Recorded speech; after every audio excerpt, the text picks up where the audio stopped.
Bonjour. Alors comment on sait qu'on est passeur ou passeuse d'âme? Je ne vais pas répondre à cette question au nom des autres, mais je peux te raconter comment, dès mes premiers instants de vie sur Terre jusqu'à aujourd'hui, j'ai eu des indices, beaucoup d'indices, et qu'il m'a fallu quand même quelques décennies avant de me dire que c'était cela, d'avoir des confirmations extérieures, et pour aujourd'hui me dire que je n'ai plus le droit de le rejeter. On y va?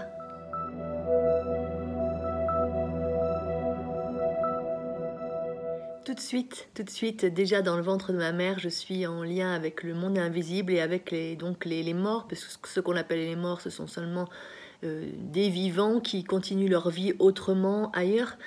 Le mot mort est assez inapproprié, mais on va employer ce terme pour se comprendre. Pourquoi je suis reliée à la mort tout de suite, c'est que en janvier 1974, ma mère perd un enfant. Enfin, ma mère et mon père perdent un enfant. Et 3 mois après, à peine, ma mère retombe enceinte de manière non désirée. Et c'est moi, voilà, qui vais naître en décembre 74. Et donc, évidemment, on sait aujourd'hui qu'on ressent absolument tout dans le ventre maternel, surtout quand il s'agit d'une grande détresse, d'un grand manque, sans parler sûrement de médicaments, de choses. Enfin, on ressent vraiment tout, puisque c'est en fait notre monde, hein, c'est notre microcosme, c'est notre... voilà, on est nourri par là, on est relié aux émotions. Donc, on ressent tout, là, dans ce liquide amniotique.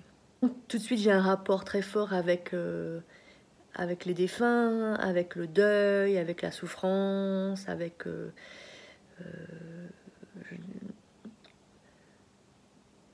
l'invisible, avec l'indicible. C'est le commencement des commencements. Ensuite, il va y avoir plusieurs petites pierres sur mon chemin. Je ne me rappelle pas de tout pour cette vidéo. Quelques petits exemples cependant. J'ai un frère aîné qui lui est bien vivant. Et quand je suis dans la chambre de mes parents, il y a une photo. Et une photo qu'on me présente comme étant celle de ce frère. Et moi, je sais, je peux rester prostrée, assise sur le lit devant cette photo, en communiquant avec cette personne. Et je sais que ce n'est pas mon frère, celui qu'on me présente comme le vivant, mais bien celui qui est parti juste avant moi. Et donc déjà, je vais développer à ce moment-là des certitudes qui me rendent un petit peu folle parce qu'on me dit le contraire, on me dit que c'est pas lui, on me dit même pas qu'il a existé en fait, c'est tout simplement ça, on me parle même pas du fait qu'il y a eu un défunt. Et mais tout mon être sait, je comprends pas pourquoi il y a une telle dissonance entre ce qu'on me raconte et ce que je ressens. Donc ça, ce sont déjà des premiers petits indices, les premières petites connexion, hein, où je vois bien qu'entre ce que le monde des vivants me raconte et ce que mon esprit reçoit, on n'est pas du tout raccord. Hein. Je vais faire un bond dans le temps, ça serait trop long, mais vers l'âge de 8-9 ans, on déménage dans une vieille maison dans les Pyrénées. Et là, moi, je dors dans une grande chambre à part. Elle est grande, cette chambre, et j'y dors avec ma petite sœur qui va naître après moi, quelques années après. Mais on est à l'opposé de la chambre en diagonale, vraiment très très loin, en fait, l'une de l'autre. Et il n'y a pas de lampe de chevet, de lampe de poche, alors que je dois traverser tout un couloir froid et flippant pour aller aux toilettes. Et je suis de ce genre de personne qui va beaucoup aux toilettes la nuit. Et là, il m'arrive d'avoir des visions, des moments de flip, mais en fait, j'ai cru pendant longtemps que que c'était des rêves, enfin des cauchemars, que c'était ma trouille qui occasionnait ces visions. Parfois, j'ai le souvenir d'avoir rencontré, par exemple, un être particulier avec une grande capuche, quelqu'un tout en noir.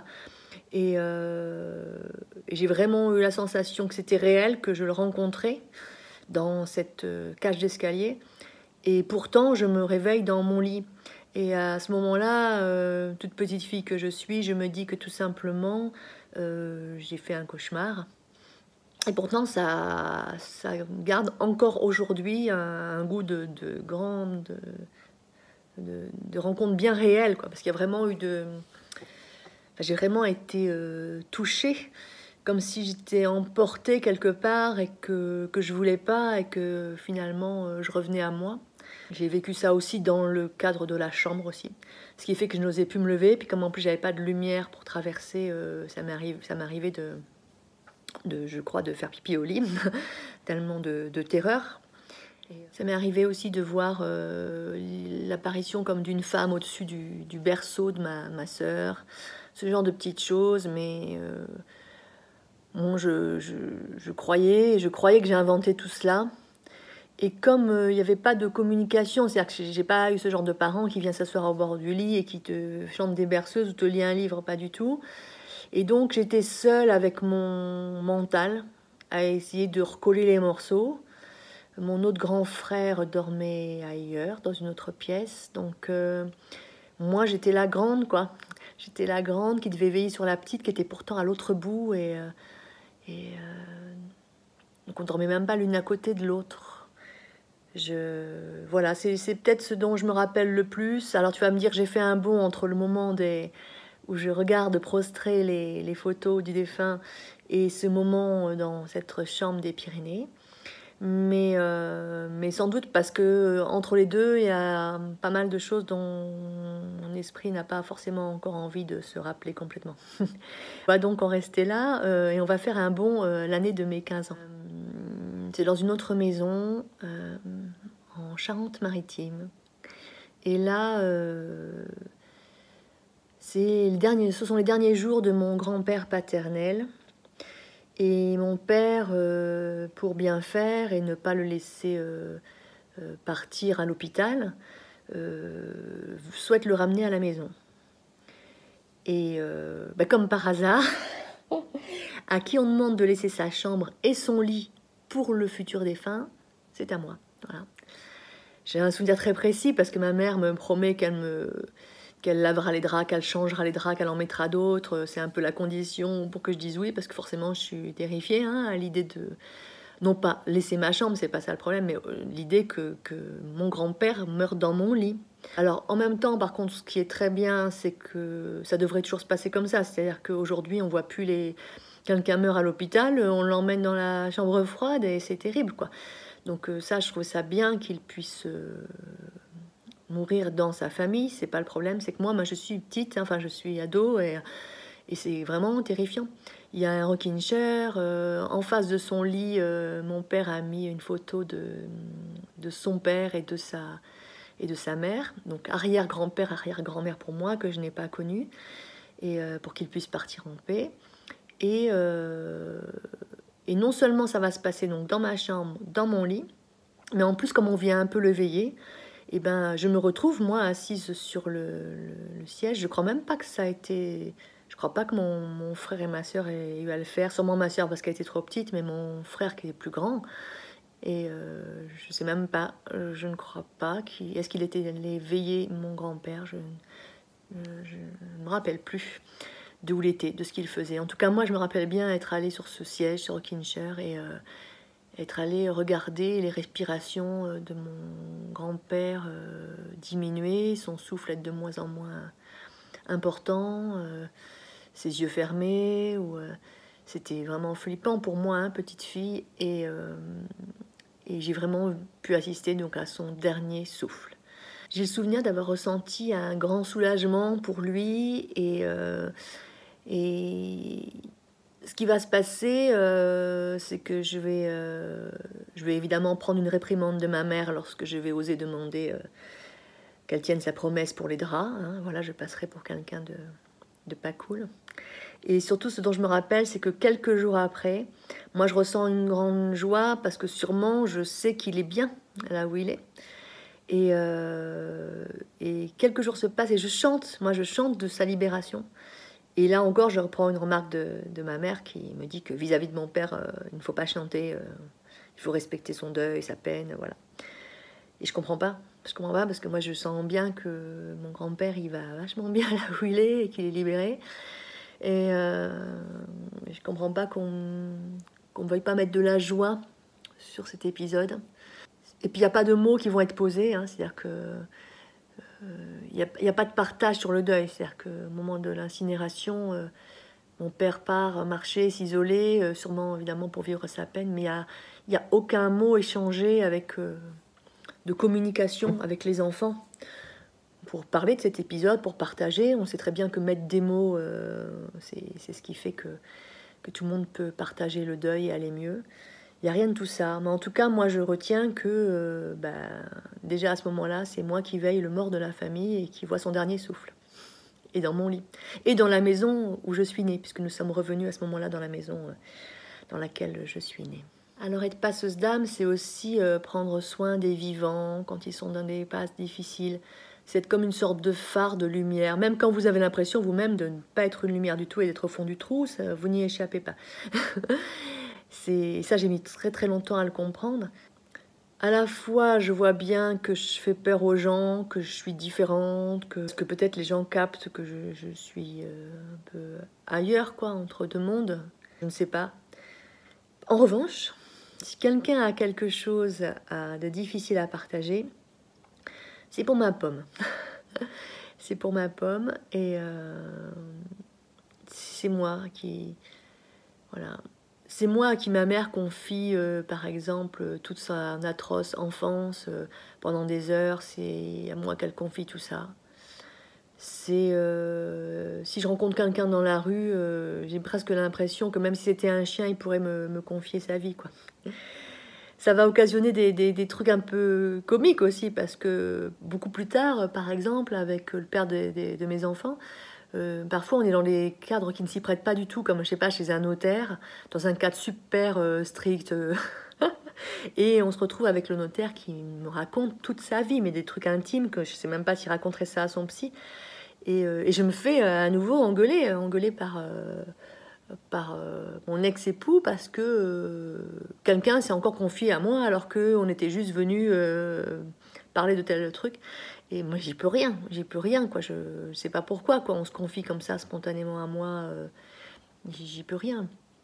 Je me souviens très bien d'ailleurs des premières fois où j'ai rencontré mon ex-belle-mère, voilà. Pareil, son fils me reprochait de la faire pleurer, par exemple. Je ne faisais rien. Et spontanément, elle confiait des choses à moi de son passé ou de son enfance, que ça lui faisait du bien, et spontanément des larmes coulaient. Et moi, je les accueillais et j'avais l'habitude. Hein. Mais j'y faisais rien. Je veux dire, j'avais pas posé des questions, j'étais pas intrusive, quoi, pour dire allez, raconte-moi, mets-toi sur le divan. Mais pas du tout, quoi. C'est comme ça partout où je vais, sans arrêt, quoi. Voilà. Encore récemment, là, j'ai eu un épisode médical très très compliqué. Et alors que vraiment, c'était il y a une semaine, hein. J'ai cru vraiment que je partais, quoi, pour vous dire à peu près l'état dans lequel j'étais.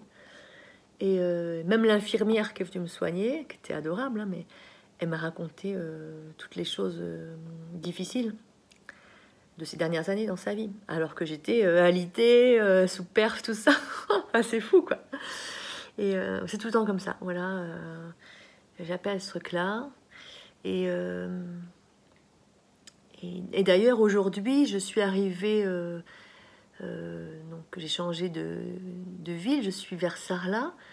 Et lorsque je suis venue la toute première fois en repérage, c'était stupéfiant, hein. L'endroit où je me trouvais, il y a une personne qui a traversé toute la place, quoi. J'étais avec ma fille, donc elle peut en témoigner, qui a traversé toute la place, qui s'est assis à côté de moi. Le monsieur, je l'avais jamais vu, et qui m'a raconté un mort de sa famille, qu'il était perturbé, que ça venait juste de se passer, etc. Je l'ai écouté sans rien dire. Et quand je lui ai demandé quand est-ce que ça s'était passé, il m'a dit il est mort hier. Voilà, il a foncé direct sur moi. Et d'ailleurs, je me suis aperçue seulement quelques heures après que l'endroit où je me trouvais pour cette toute première fois dans ma future ville, c'était des tombes. Ça s'invente pas. Ouais, j'étais sur des tombes, quoi. Et c'est comme ça tout le temps. Voilà. Avant de déménager ici, il y a eu une nuit particulière. Mes enfants n'étaient pas avec moi. Et Et c'était Halloween, la nuit d'Halloween. Et en fait, je me suis sentie terrifiée dans mon grand salon. J'avais un très grand salon parce que je voyais des fins partout.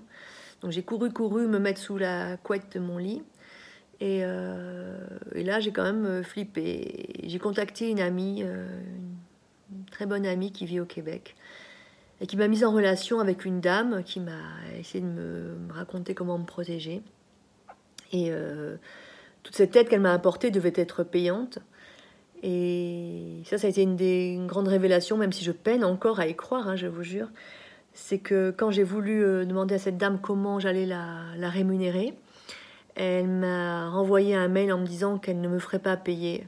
Parce qu'en fait, c'était rare qu'elle rencontre une autre passeuse d'âme comme elle.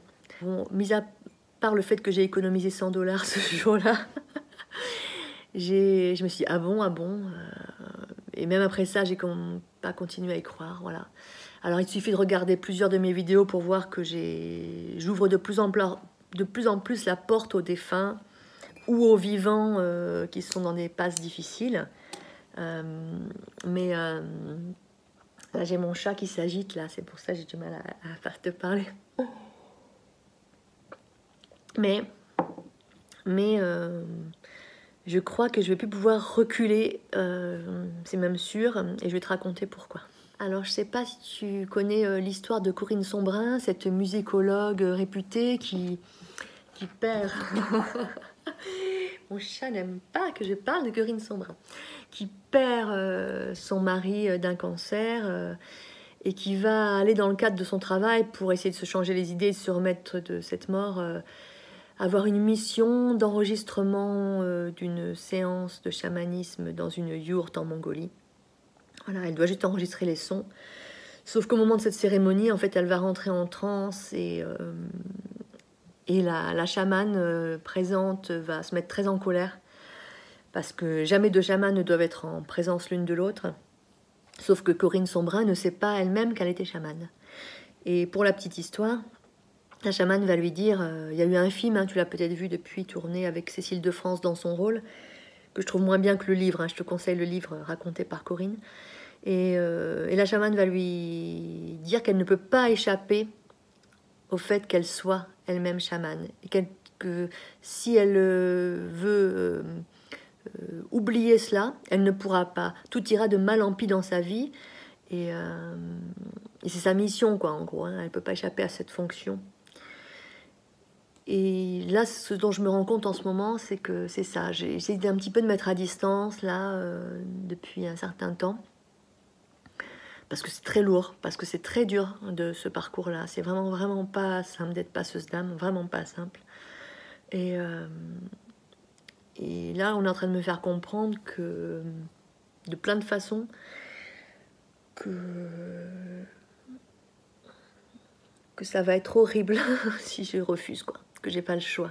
D'où l'idée de tourner cette vidéo, pour raconter précisément un petit peu quelques bribes de mon cheminement.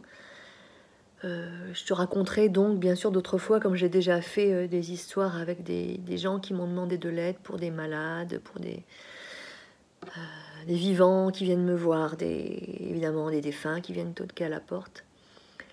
Et ok, je suis en train de dire ok, quoi, revenez, je peux pas y échapper, j'ai compris que c'était qu'on me demandait de faire ça. Et c'est super dur parce que, évidemment, c'est pas un don qui est facile au quotidien. Voilà. C'est plus pas d'être, je sais pas, d'avoir un don de pâtissier ou de, pas, peu importe ce qu'on sait bien faire. C'est pas toujours très confortable. Mais je suis en train de comprendre que mon chat s'énerve. Elle ressent beaucoup, hein, mon chat, ressent beaucoup avec moi, tout ça. Et je peux plus dire non, quoi. Donc là, en ce moment, je suis en train d'accepter tout cela, mais c'est... Enfin, tu le sens, quoi. Je trouve pas les mots parce que je comprends pas trop ce qu'on attend de moi, en fait. J'ai l'impression, déjà, de faire pas mal de job, quoi, de pas me refuser tant que ça à cet exercice. Visiblement, c'est pas encore assez. Et je cherche vraiment ma route, quoi. Je cherche. Puis on cesse de mettre des indices sur ma route. Par exemple, là, j'ai atterri donc dans une ville où je ne savais pas, et il se déroule chaque année le festival du chamanisme. Donc Patrick Daquet, le Grand Cercle de Sagesse, des grands noms comme Arnaud Rioux, le grand physicien Philippe Bobola, qui est un de ceux qui a accueilli justement Corinne Sombrin, et qui a accepté de l'écouter quand elle se croyait folle, et qui l'a beaucoup aidée dans son parcours, puisque maintenant il y a carrément une formation à la Sorbonne, hein, par rapport au trans. Donc ça commence à être étudié scientifiquement. Et donc il y avait vraiment des grands pontes. Et voilà, je suis dans cette ville, quoi, comme par hasard. La première fois que j'y viens, donc je danse sur des tombes. Un hasard aussi. Là, on parlait de Mongolie tout à l'heure dans le film. C'est pareil, j'y suis allée en Mongolie. Mais c'était pas un choix. C'était pas un choix. C'est-à-dire que moi, à l'époque, j'ai voulu aller emmener mon époux voir Saint-Pétersbourg, que je connaissais parce que j'avais un peu appris le russe, j'adorais le russe. Et voilà, il a voulu élargir à Moscou, et puis finalement il a voulu élargir au transsibérien, et dans le transsibérien, et ben, il y a la Mongolie. Voilà. Donc je me suis retrouvée, bien sûr que ça m'aurait fait rêver un jour d'aller en Mongolie, mais à ce moment-là, non. L'idée, à ce moment-là, c'était la Russie. Voilà. Et je me suis retrouvée donc sur les terres mongoles. C'était pas non plus... c'était pas un choix, quoi, à la base d'y aller, quoi. C'était pas... Je sais pas pourquoi tout ça, j'ai l'impression de ne pas en faire assez, et que du coup on me le fait comprendre, mais je sais pas quoi faire de plus, quoi. Comment me rendre davantage disponible, tout en me protégeant, parce que ça peut être très lourd, hein, les passages d'âme. Ça peut être des possessions de corps, ça peut être stopper la maladie de la personne, ça peut être à tout moment de la journée passer d'un état normal à un état d'une tristesse infinie parce qu'on est en train de se choper une âme. C'est voilà. Je ne les vois pas, moi, enfin, à part donc en ma petite enfance, ce n'est pas visuel, mais ça peut être auditif, ça peut être en pensée, et ça peut être en froid. Là, par exemple, j'ai très froid. Voilà, j'ai très froid. En sensations corporelles, en émotions, en trucs à faire qui sont vraiment... je sais que je dois le faire, je ne sais pas pourquoi, mais c'est comme ça. Et du coup, c'est difficile de mener sa propre vie. C'est difficile d'être en lien avec les gens. C'est difficile aussi de trouver des gens que ça n'effraie pas, ou des gens qui puissent l'entendre. C'est sûrement plus simple s'il y avait dans ma famille quelqu'un qui m'a fait la passation, hein. Ça arrive dans certaines familles, quelqu'un, je sais pas, qui est magnétiseur ou autre, quelqu'un qui vous transmet les choses. Moi non, je découvre tout sur le tas, et j'ai envie de dire sur le tard. Et je sais pas quoi en faire, quoi. Je sais vraiment pas quoi en faire et comment m'y prendre. Je dois découvrir moi-même les rituels, les façons de faire, et les façons de se protéger, les tenants, les aboutissants. Mais il y a une seule chose que j'ai compris, c'est que je peux pas dire non. C'est que je peux pas dire non. Tout ce que je sais, c'est que on me lâchera pas là-haut tant que je plongerai pas à 300% là-dedans. Encore il y a quelque temps, je découvrais une magnifique librairie, et le premier livre sur lequel mes yeux se sont posés, c'était un livre sur la mort. Nous sommes allés avec ma fille chercher des vieilles affiches dans le cinéma dont il se débarrassait, et elle n'a rien trouvé. Mais moi, j'ai trouvé une affiche super. Quand je lui ai montré, elle m'a dit « Maman, je la veux ». Et cette affiche, c'était Rencontre avec Joe Black. Et comme tu le sais peut-être, c'est ce fameux film dans lequel Brad Pitt joue le rôle de la mort personnifiée. Et ouais, ben on n'échappe pas à son destin, je crois. Donc j'essaierai d'y échapper. On m'a bien fait comprendre que j'allais morfler. Non pas que ça soit tout rose quand je m'y adonne, mais voilà. Peut-être falloir que j'en fasse quelque chose, mais je sais pas quoi. Je sais pas quoi, je sais pas quoi. Mais quoi? Je te souhaite une bonne fin de journée et merci de m'avoir suivi dans les cheminements et les errances d'une passeuse d'âme des temps modernes. Ciao, ciao.